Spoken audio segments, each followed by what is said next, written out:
Gracias, muy amable. Bien, en esta ocasión el tema que vamos a tratar es el traumatismo craneoencefálico pediátrico de leve a moderado. Aquí un servidor principalmente tiene actividad médica neuroquirúrgica en dos instituciones, como es la de Pemex y el Instituto Mexicano del Seguro Social. Y pues tenemos algunas actividades dentro de la misma sociedad, el propio consejo y Sociedad Internacional de Neurología Pediátrica, así como la sección de neurología pediátrica a nivel nacional. En esta ocasión el tema que vamos a tratar es de traumatismo craneoencefálico leve y moderado, hablando de su fisiopatología. Vamos a hablar también de las guías de la práctica clínica que tenemos en México. Aquí las guías de práctica clínica son en cuanto a traumatismo craneoencefálico leve y no separan o tiene junto el moderado y el severo, los traumatismos craneoencefálicos. Vamos a hablar también de la imagen. Es una afección médica, la cual es la más común y antigua, afecta en la humanidad, que afecta a toda la humanidad. Para este 2020 se estimaba en el 2018 que era la mayor causa, o podría ser la mayor causa de muerte. Y para el 2013 fueron reportados 2.8 millones de visitas de traumatismo craneoencefálico al hospital, ya sea para hospitalización o por muerte en relación a traumatismo craneoencefálico. Aquí el paciente llega a la sala de emergencia. De ahí se tiene que saber si se va a ir a UCI o a quirófano o a su casa, dependiendo del caso. Como lo comentamos, es la mayor causa de muerte y discapacidad. El traumatismo craneoencefálico podemos dividirlo desde leve, moderado o severo. Lo que nos acontece para leve es cuando el paciente tiene una escala de Coma-Glasgow de 13 a 15 puntos y el traumatismo craneoencefálico moderado de 9 a 12 puntos. Aquí el traumatismo craneoencefálico leve puede afectarse, si es en un preescolar, su desarrollo, que tengan uso de sustancias y demás. Aunque sea traumatismo craneoencefálico leve, puede tener trastornos de conducta o, de forma tardía, trastornos de demencia, incluso así reportado. El traumatismo craneoencefálico moderado y severo, el 30% tiene un riesgo de daño al eje hipotálamo pituitario. Cuando esto pasa, la expectativa es menor de 4 a 7 años o tener aumento de mortalidad en un 37% o 37 veces más a un año cuando el paciente presenta crisis convulsivas o 12 veces más cuando se presenta septicemia o 4 veces más cuando se presenta neumonía agregadas. Desde el punto de vista de la neurofisiopatología, existen liberación de neurotransmisores, cambios iónicos, daño axonal, alteraciones del metabolismo de la glucosa y al final, si hay hiperglucemia, liberación de lactato, acidosis neuronal, liberación de calcio en la membrana. Y también dentro del traumatismo craneoencefálico leve está el abuso del bebé sacudido en el traumatismo no accidental. Después hablarán, seguramente abundarán más en el tema. En el traumatismo craneoencefálico leve o moderado existe un daño primario que puede ser contusiones o hematomas y a la vez daño difuso por aceleración o desaceleración. Después sigue un daño cerebral secundario donde puede aumentar la presión intracraneal, isquemia, hernia cerebral y, como en algún momento lo mencionamos, liberación de neurotransmisores, aumento de calcio, sodio, el flujo sanguíneo cerebral alterado, edema citotóxico y vasogénico. El objetivo del tratamiento o de cualquier paciente de estos es oxigenar y tratamiento de la presión intracraneal. Raimondi para 1986 describía la fisiopatología para el traumatismo craneoencefálico en recién nacidos o infantes, básicamente mecánicos o de oxigenación. Puede haber, continuamos, bien, y puede haber hemorragias, hematomas subdurales, isquemia, lesiones a núcleos grises y demás. En el traumatismo al parto hay dos lesiones principales, así divididas por él: insultos o afecciones de hipotensión o insultos mecánicos, dañándose los núcleos grises, tallo cerebral, corteza cerebral, y ese es básicamente lo que al final del día es grave, ¿no? Dentro de la biomecánica del traumatismo craneoencefálico en niños y adultos, en los infantes regularmente es por caídas y accidentes de vehicular.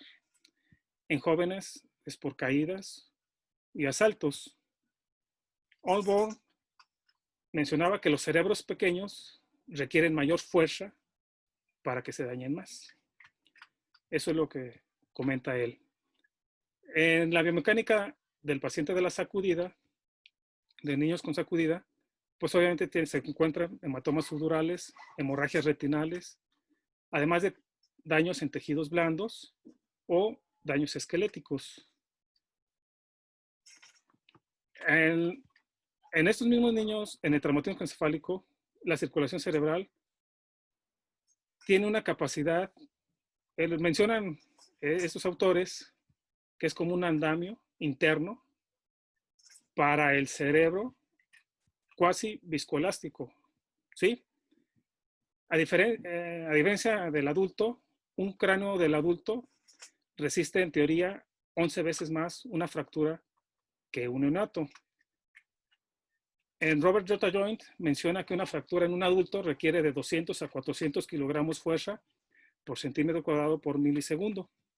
Bueno, el dato agregado. En este caso de los niños es 11 veces menos resistente en teoría. Aquí la dinámica del daño va en cuanto a la traslación y la rotación del cerebro.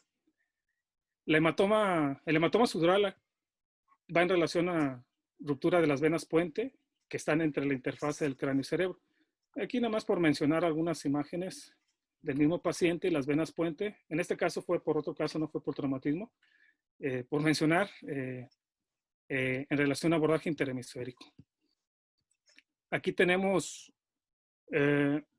tipos de lesiones al traumatismo encefálico, ya sea estáticas por compresión o dinámicas, como si fuera el paciente que está ocupado en un vehículo. El movimiento inverso, así lo menciona, en relación al shaken baby síndrome en el niño con sacudida. El traumatismo encefálico no accidental viene en menores de 5 años en un 10% aproximadamente. Los niños con caídas bajas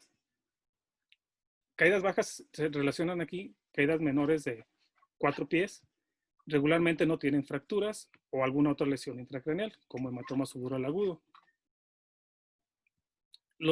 Las caídas bajas para niños de 0 a 3 años se definen como caídas de menos de 3 a 4 pies, o decir, de 0.9 a 1.20 metros de altura.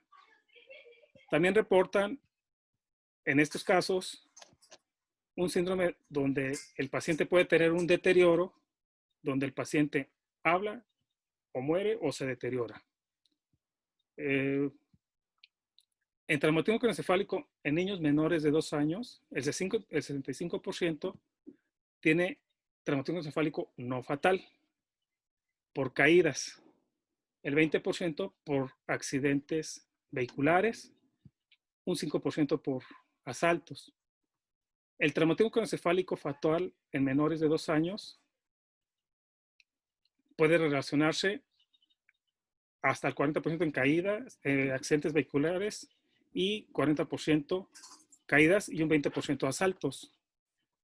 La hemorragia retinal no es patognomónica de un traumatismo craneoencefálico intencional.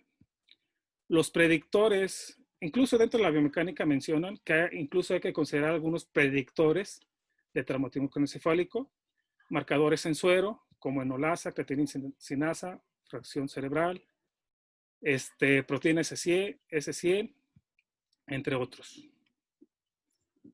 Las guías de práctica clínica conocidas aquí en México y de atención inicial en traumatismo craneoencefálico en pacientes menores de los 18 años de edad es la SSA 0208, cuando hay un traumatismo intracraneal.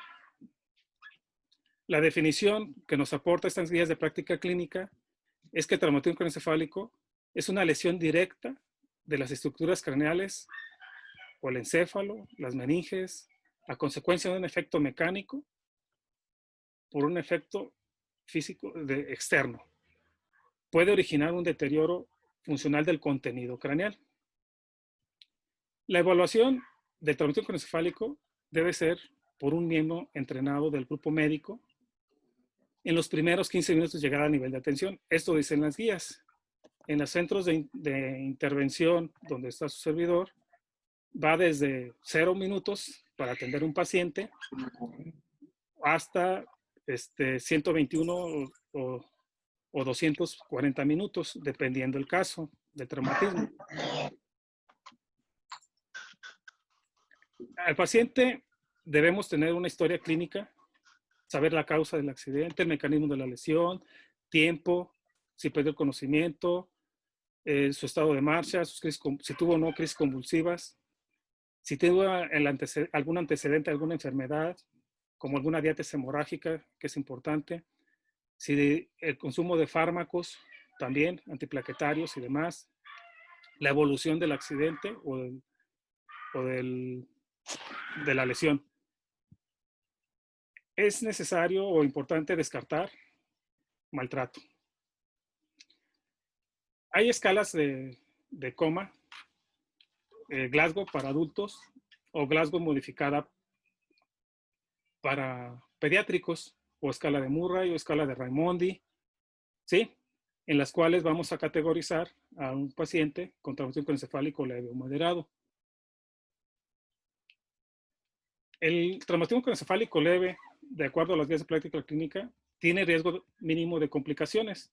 Algunos autores reportan 3% de riesgo de aumento de la presión intracraneal por alguna lesión que surja, ¿no?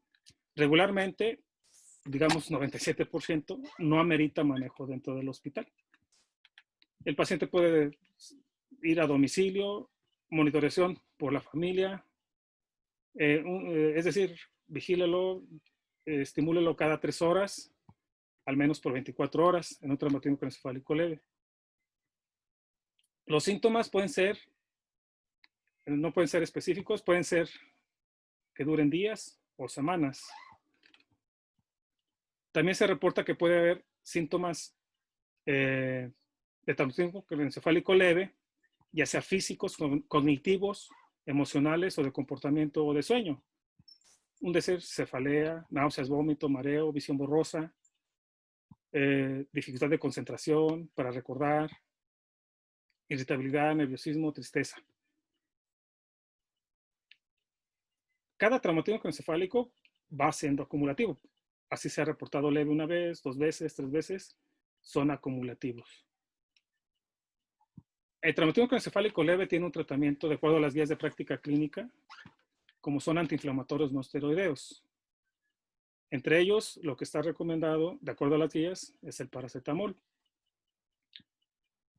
Los antimicrobianos, si hay alguna herida y si hay mordeduras, no sé, en cráneo, una mordedura por algún animal o algo.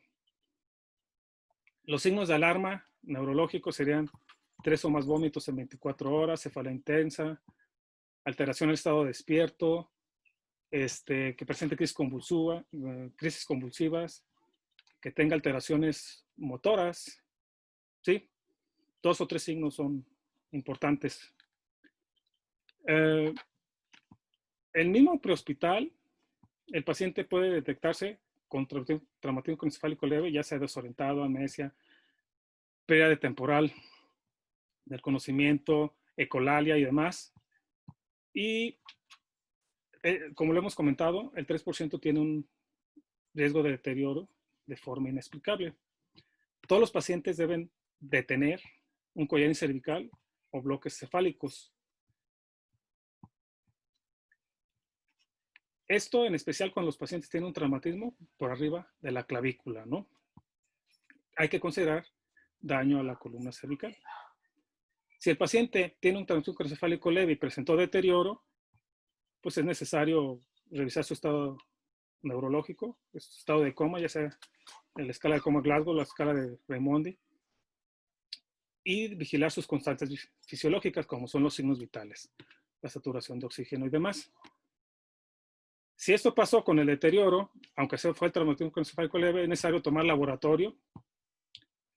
Desde el punto de vista médico, en su misma cama, el paciente debe elevar su cabeza y cuello neutros, elevada de 30 a 45 grados la mesa, la cabecera. En algunos autores la reportan como una posición anti-Trendelenburg o Trendelenburg inverso. Esto para activar el drenaje venoso de intracraneal a extracraneal. Tener acceso venoso, soluciones intravenosas, mantener una diuresis mínima de 0.5 mililitros por kilogramo hora y trasladar a un centro hospitalario especializado donde hay trauma pediátrico. Lo que recomiendan en las guías de la práctica clínica es que el niño no duerma. Pero bueno, si tenemos un niño con una lesión que está o progresando a un deterioro rostrocaudal, pues obviamente va a dormir. Pero bueno, y también se debe despertar cada 2-3 horas para ver sus reacciones, observación en su casa, y puede hacer su actividad normal si no presentó algún otro síntoma. El traumatismo craneoencefálico moderado severo, de acuerdo a las guías de práctica clínica, los puse juntos, así no lo informa, es la reanimación avanzada pediátrica. Está el ABC, que conocemos, la vía aérea permeable, protección de la columna cervical, la ventilación. Si hay alguna hemorragia, también control de la hemorragia. Detectar el estado de disfunción neurológica si la presenta. Obviamente el paciente hay que evitar que tenga o caiga en hipotermia, porque se tiene que hacer una exposición completa del paciente. Los criterios de intubación en TCE pediátrico están manifestados aquí, como el estado de coma de Glasgow bajo, menor a 10. Cuando bajan más de 3 puntos de la escala de coma Glasgow, ¿sí? No obedece, no coopera, problemas de desaturación y demás. Obviamente estos casos regularmente es oportuno y qué bueno que podemos atenderlos de forma interdisciplinaria, porque hay o pediatras o hay médicos intensivistas pediátricos. Eso ayuda mucho para el buen beneficio y resultado del paciente. Se recomienda evitar intubación nasotraqueal y también tener las imágenes de rayos X de la columna cervical lateral. El paciente dentro del manejo prehospital puede manifestarse con confusión, agitación o un daño neurológico focal. Aquí ya aumenta el porcentaje del 10 al 20% de las veces que se deterioran. En el traumatismo encefálico leve hablábamos del 3%. Igual lo que ya mencionamos, las reglas del ABC, saturación y oxigenación. Y obviamente definir si el paciente va a requerir una intervención neuroquirúrgica. La estabilización circulatoria, pues desde soluciones intravenosas. La presión arterial, nos mencionan aquí una fórmula de 70 más la edad por 2 en años, ¿verdad? Y eso sería, ¿no? Un niño de 10 años sería 90 milímetros de mercurio, ¿no? Esto hasta la edad de 10 años. Obviamente evitar hipotensión y no recomiendan diuréticos. En el departamento de urgencias, si un paciente tiene una escala de Glasgow menor a 8, es importante que participe un anestesiólogo o un médico especialista, en este caso medicina crítica, para manejo de la vía aérea. Y considerar al paciente realizar una tomografía del cráneo y de columna cervical. Dependiendo del caso, incluso lo que se conoce, lo que es el body scan, hacer una tomografía de cráneo hasta pelvis, incluyendo niños. El traumatismo, es importante la comunicación prehospital al servicio de urgencias. Esto es importante porque a donde se traslade el paciente debe de haber un profesional disponible. si no, no habría necesidad, no sería el buen objeto de su traslado. Aquí hay algunos criterios que mencionan las guías de práctica clínica para hacer tomografías de computadoras del cráneo. Ahorita vamos a abundar en ello. Hay otros criterios canadienses o Nueva Orleans, ¿sí? Por decir, en este caso hablamos de pérdida de conocimiento de 5 minutos, pero presenciados. Hay quien dice, no, pues perdí la conciencia. Sí, unos segundos, ¿no? Y yo lo vi 5 minutos más. Ese es un criterio. Otro criterio sería alguna persona joven con TCE y una lesión en alguna extremidad, alguna fractura y un TCE. Un decir, la edad y demás. Esta imagen la presento porque aquí, en algún momento, si estamos hablando de traumatismo encefálico leve, aquí nos hablan del severo, pero si estamos hablando entre moderado y severo, algún porcentaje amplio podría requerir o hospital o la terapia. En este caso, aquí se mencionan que el 63% requirió cirugía para tratamiento de su padecimiento. Estamos mencionando las guías de práctica clínica en México para traumatismo encefálico moderado y severo. Sabemos que existen las guías de traumatismo encefálico en niños, una primera en el 2003, una segunda en el 2012 y la tercera edición para el 2019, con algunos cambios de la 2013, digo, de la del 2019, la última, de la tercera hacia la segunda. Esta es parte de la segunda, donde hablan del nivel de evidencia y clase de evidencia de el tratamiento ofrecido a los pacientes. Y regularmente es un clase 3 o algunos clase grado 2. Para hacer una imagen, no todos los pacientes requieren TAC cuando hay un traumatismo encefálico leve. Cuando el paciente tiene un riesgo de daño intracraneal, ¿sí? Es cuando el paciente está bajo efectos del alcohol, uso drogas, ¿sí? Tienen algún antecedente de consumo o de diabetes hemorrágica, ya sea por medicamentos o algún padecimiento propio. De acuerdo a algunos autores, incluso las tomografías seriales podría ser motivo de controversia. Aquí, si se hace una tomografía, ahora hay que identificar si es la lesión patoanatómica, ya sea focal o difusa, ya sea una focal, una fractura, hemorragia extraxial, epidural, subdural, contusión, o una lesión difusa donde también podría apoyarse con la imagen de resonancia magnética, el daño axonal difuso, hemorragia subaracnoidea o inflamación. De acuerdo a la clasificación de Marshall, pues hay grado 1 al grado 6. Si tenemos un paciente que le hicimos una cirugía, le sacamos una lesión, pues tenemos un grado 5, ¿no? Muchas veces, afortunadamente, encontramos un grado de no patología visible quirúrgica, ¿verdad? Hay algunas clasificaciones como la de Rotterdam. Valor predictivo, entre mayor puntaje, pues podríamos hablar de mayor lesión.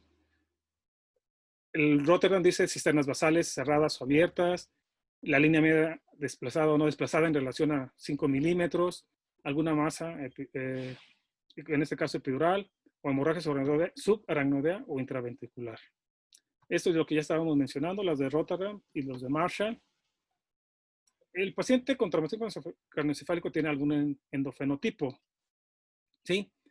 Ya sea el niño o adulto joven.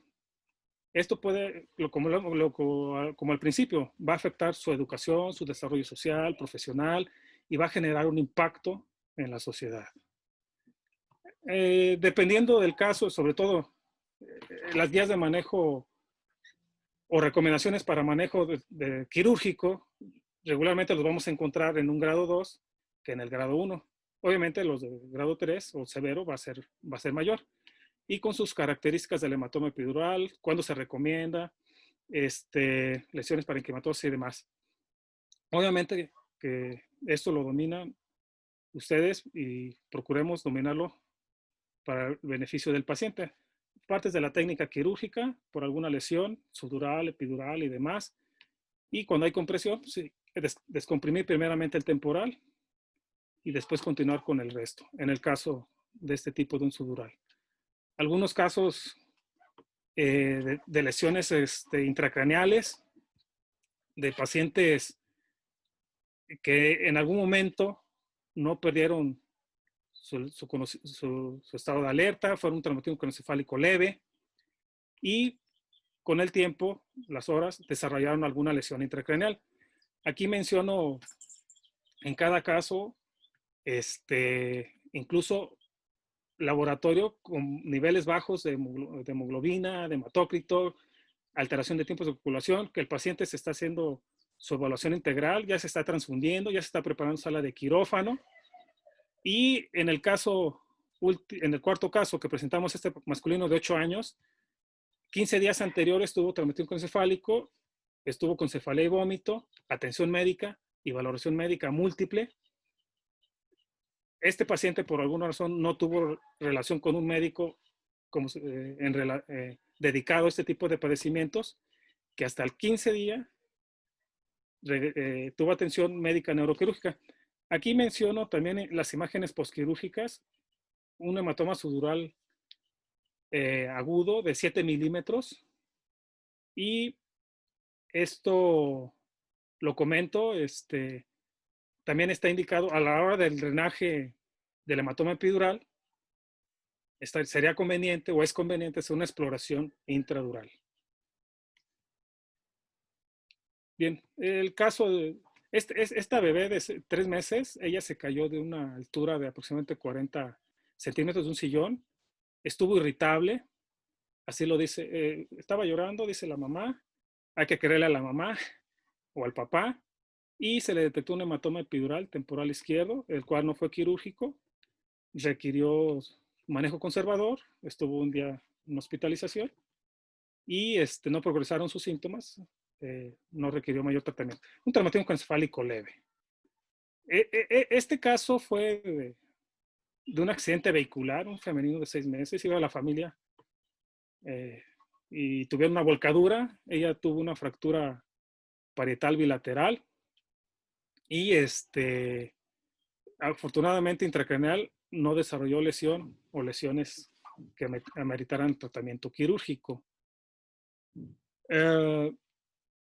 Lo que mencionaba, algunos criterios para hacer imágenes. Cuando uno pide una tomografía de cráneo, uno debe de basarse en los criterios, porque también existe, de acuerdo a James Barkovich, existe un riesgo de adquirir cáncer secundario por cada tomografía, uno en 1500 pacientes, en 1500 estudios. Entonces eso es importante. Para esta información que presento, de acuerdo, en Estados Unidos reportan 50% que sí realizan tomografía. Es importante la teleradiología, porque de una institución a otra ya puede ir uno conociendo qué paciente va a llegar con nosotros y ser atendido. Y se detecta cualquier lesión de este tipo. Un criterio para repetir un ATAC es cuando el paciente no tiene mejoría neurológica o disminuye o se afecta más su estado neurológico basal. Existe un riesgo de 1 a 50% de las veces de una lesión progresiva o tardía. Es por eso que también es viable incluso repetir tomografías del cráneo 24 o 48 horas después de la lesión o del accidente. El paciente se traslada a veces del área de urgencias a tomografía o de terapia a tomografía o de piso, bueno, regularmente no, pero de piso, iba a decir de piso, pero no. Pero el paciente puede estar inestable hemodinámicamente, compromiso al paciente. Puede tener aumento de la presión arterial, lo sabemos, de saturación, o sea, son todas esas variables que hay que coordinarse pues, con el médico adjunto de la especialidad adjunta, ¿no? Terapia pediátrica o demás. Bueno, entonces aquí, pues aquí está mencionado lo del riesgo de cáncer fatal en un niño a un año de edad. de 1 a 1500 estudios. Hay algunas técnicas mnemotecnias para interpretar una imagen de radiología, uno como neurocirujano. Al final del día yo comento que, y lo sabemos, hay neuroradiólogos o radiólogos, y uno ve los estudios y podríamos basarle en ver alguna lesión hiperdensa, las cisternas, el cerebro, ventrículos, hueso, de acuerdo a estos autores. Lo que hemos mencionado antes, a otros autores, estructuras de la línea media también, ¿verdad? Que aquí están, ¿sí? También el volumen de alguna lesión bajo esta fórmula que todos conocemos. Es un ABC y básico, ¿no? La forma de interpretar las imágenes desde la piel, cráneo, intracerebral, sustancia gris, blanca y demás. Algunas imágenes de lo que nos informan, de lo que debemos estar al pendiente: estructuras de fosa posterior, cisternas de la base, estructuras de línea media y demás.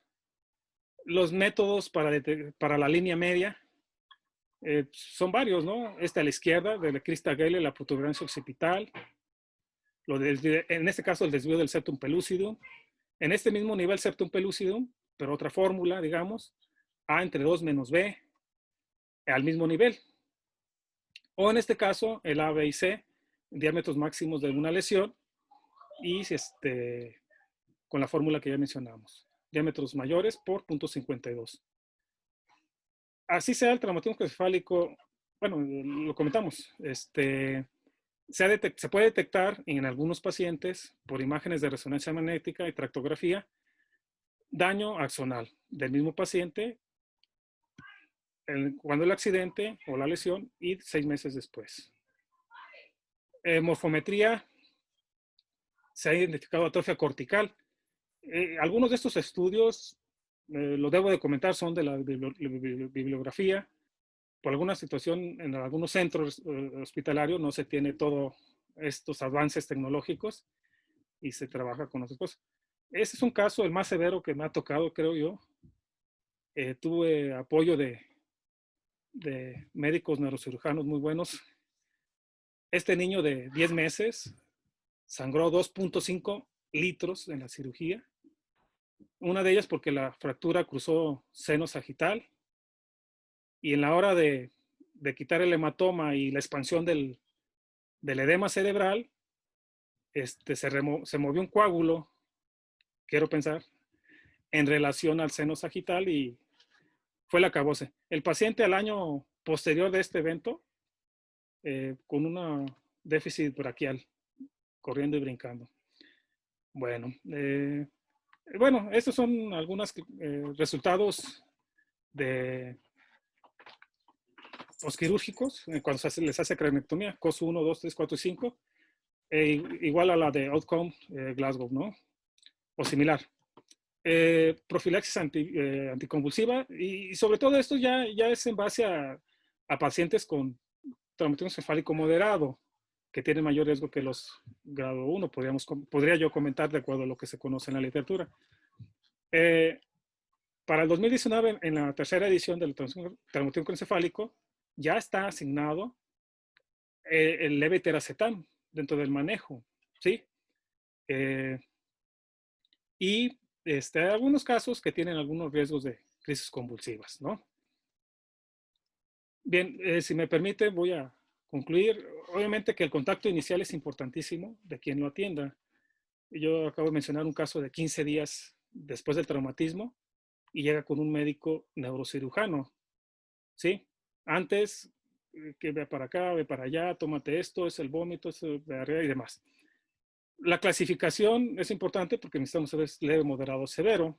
En este caso estamos hablando del leve y el moderado. Obviamente el seguimiento es importante. Casos hay muchos. El traumatismo o lesión secundaria.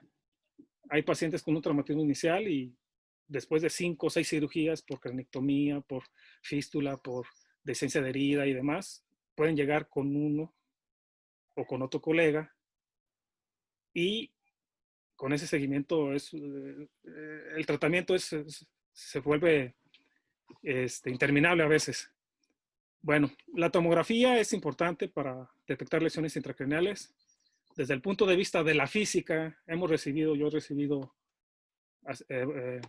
cursos de física y el físico en medicina dice, es que no le hagan tomografías, es mucha radiación. Y dice, bueno, lo comento también porque pues, es lo que tenemos indicado. Habría casos que sí podemos cambiar una tomografía por la observación, que eso también está indicado. Eso implica que el paciente esté más tiempo en una sala de urgencias o en un hospital. Obviamente el manejo es multidisciplinario, el manejo médico siempre va a ser para todos, algunos van a requerir algún tratamiento quirúrgico. Si hay una unidad de terapia intensiva, en algunos lugares lo reportan unidad de cuidados intensivos neuroquirúrgicos y pediátricos. Nosotros tenemos acceso a la terapia intensiva pediátrica, ¿sí? Pero pues no es única y exclusiva para pacientes neurocríticos. Bien, yo agradezco su atención y Muy bien, pues muchas gracias al doctor Ibarra de la Torre.